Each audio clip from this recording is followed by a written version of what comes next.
You just gotta grind. Yeah. I feel like this next generation that's coming up, and I don't mean to smash all of them, but they seem like a bunch of to me, you know? So, because of that, there's never been more opportunity than there is right now.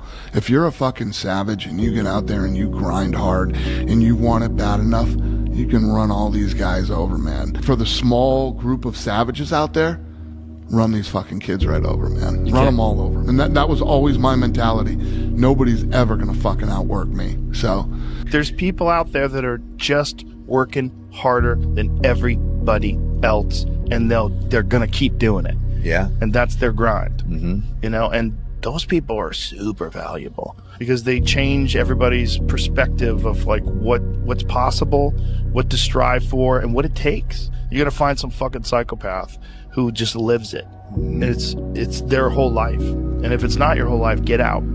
Get out. I want to be the guy that people looked at. I don't care if you like me or didn't like. I don't care. But said this motherfucker is gonna keep coming after whatever the fuck is in front of him. I wanted that. I wanted that. I wanted that worse than anything in the world. I wanted to feel something besides defeat. I wanted to just go the distance. I don't give a I don't give a fuck.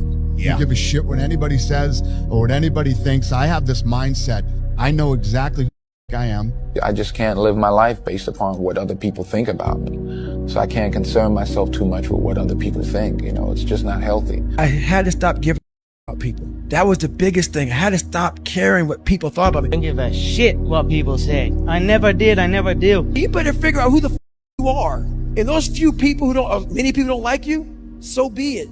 Isn't it about time you become that person you knew you always could be? How do you do that? You break the fucking mold, guys. You get the fuck out of bed when it's cold, when it's early.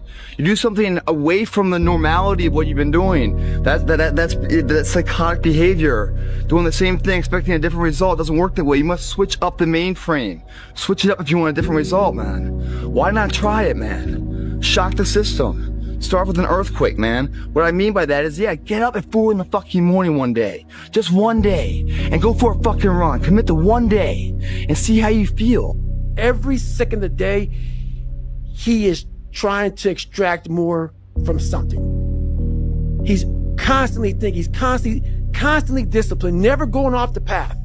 Whatever is injured on him, he figures a way. It's a conqueror's mindset. And very few people, if any, can really understand what that is. When you start saying things like, you know, I hope it's fucking hard. I hope it's so fucking hard that no one can do it. That way, when I do it, I'm that much more ahead of everybody. I want it so fucking hard, to be so hard and so challenging that when I get it, man, I reap all the reward. I don't want luck in the equation because I don't need it. You start saying terms like that, man, you're someone that believes it. You got confidence. I don't give a shit what the endeavor is. You're gonna find a way to do it. That's the differential right there. That's the confidence that no matter what's in front of you, the never say die attitude drives you through it. Go do something that's hard. Go try and accomplish something that's hard. You may win, you may lose, you may succeed, you may fail. I'll tell you what, you'll be better. The hardest things are usually the best. If it's easy, leave it to somebody else. Nothing that has meaning is easy. Nothing is easy, but you have a choice to make. Do you want to sit down and go back to that guy you once were? No. So this is what it takes. If you want some kind of a good outcome, you're going to have to work hard for it. And if you don't work hard for something, you're not going to get an outcome that's really worth much. To get anything of value, you have to sacrifice. It's never going to be easy. You're always going to feel like you're f***ed up. You're always going to feel like you're behind. You're always going to feel like, you know, maybe I'm not any good at this. But dude, if you keep showing up and you keep executing and you keep doing what you're supposed to do, the results will sprout and you will gain a little bit more confidence. But dude, even when you gain more confidence, you'll be at a new level. And when you're at a new level, guess what happens? All the same shit happens again. You doubt, you question, you're insecure, you push harder, you go to the next level. Just a repetitive cycle, dude. It's a hard life. People only root for others at 2 times. First, when they're at the beginning of the race. Second, when they finish. Neither is when you need it. So, you have to master the middle. The boring, exhausting, soul-crushing middle. That's where the winning happens, on your own.